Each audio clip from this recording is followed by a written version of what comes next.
د کې پی کې نوی وزیر اعلی سہیل افریدی ته پارا مسلم لیگ نون یو جال خور کړ د زمکه ولا ګرمۍ سہیل افریدی ته مختلف دمکیان هم ملو شوې دي په لاهور کې درې اهم ملاقاتونه هم شوې دي دغه ملاقاتونو نه پس سہیل افریدی ته مختلف صحافیانو او مختلف چې کم د مسلم لیگ نون حمایتي خلک دي هغه سہیل افریدی ته یو قسم له دمکیان هم ورکړي پاغه هم په دې ویډیو کې خبره کوو بل سہیل افریدی په 25 اکتوبر باندې یو اجلاس هم راغوسته د خپل علاقې کې په ضلع خیبر کې پاغه هم تفصیلا خبره کو خو بل طرف ته په 25 اکتوبر باندې په ترکی کې د پاکستان او افغانستان یو ځل بیا مذاکرات کې دوه ولدي جنگ الریډي ختم شوی د پاکستان او افغانستان او مذاکرات په یو ځل بیا په 25 اکتوبر باندې په ترکی کې کېږي چې پاغه هم ډیټیل سره خبره کو نو ډېر اهم اپډیټس بدل په دې ویډیو کې در کوم ویډیو خپل هم مکمل وګورئ او مخکې ملګرو سره ضرور شریک کړئ ټول نه پهله خو په لاهور کې چې کم درې اهم ملاقاتونه شوي دي پاغه باندې خبره کو په لاهور کې ټول باندې د شهباز شریف او د نواز شریف یو ملاقات شو چې دغه ملاقات نه پس بیا شهباز شریف لاړو محسن نقوی سره ملاقات کو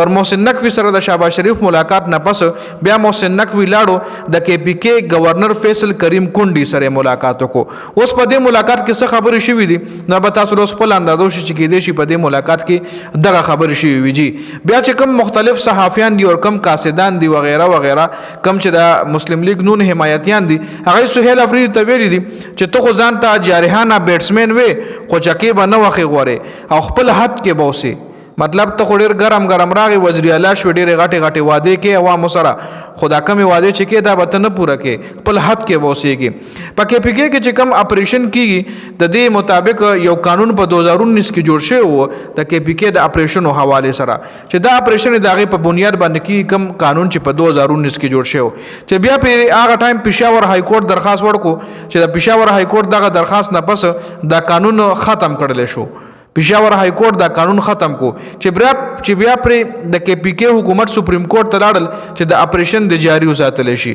نو بیا د کې پی کې حکومت په دې باندې درخواست ورکړو اپیل ورکړو چې هغه سپریم کورټ کې اوس هم پروت دی نو سہیل افریدی وایي چې زه دغه اپیل واپس اخلم نو سہیل افریدی چې دغه اپیل واپس واخلي نو اتوماتیک په کې پی کې اپریشن کول دا بغیر قانوني شي ځکه د پېښور های کورټ چې کوم فیصله و او برقرار پاتې شي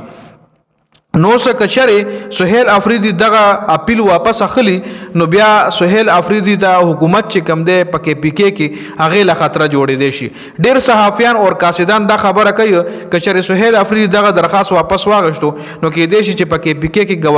گورنر راجو لګي او یا ایمرجنسي لګي خدا خو دغه اپډیټس دغه ملاقاتونو نه پس دا خبره راغې خو بیا په 25 اکتوبر باندې سہیل افریدی په ضلع خیبر کې یو جرګه راغوسته د امن د پاره او بل په 25 اکتوبر باندې په ترکی کې د افغانستان او د پاکستان مشران چې کوم دی به هم مذاکرات کوي چونکه په قطر کې الریډي مذاکرات شوي دي په قطر کې دا مذاکرات کول چې نه به د پاکستان ځمکه د افغانستان په خلاف استعماليږي نه به د افغانستان ځمکه د پاکستان خلاف استعماليږي مطلب نه به افغانستان ځمکه د دهشتګردۍ کې استعماليږي چې د پاکستان خلاف اپریشن وشي نه به پاکستان ځمکه د افغانستان خلاف استعماليږي چې په افغانستان کې اپریشن وغیرہ وشي دا مذاکرات شوي دي اوس په ډیټیل سره چې کوم مذاکرات دي په قطر کې په ترکی کې کېږي سوچ په استانبول کې او دغه مذاکرات چې کوم دي د پاکستان او افغانستان په 25 اکتوبر باندې الریډي سکیجول دي اوس دغه مذاکرات کې څه خبرې کیږي